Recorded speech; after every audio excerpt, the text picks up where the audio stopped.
Meni güzelsin, oğunelsin.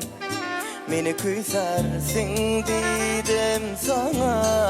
Anananelsin, gengöryensin. Sen yalnızsın, aklını dinledin. Yüreğinlesin, belki yalnızsın.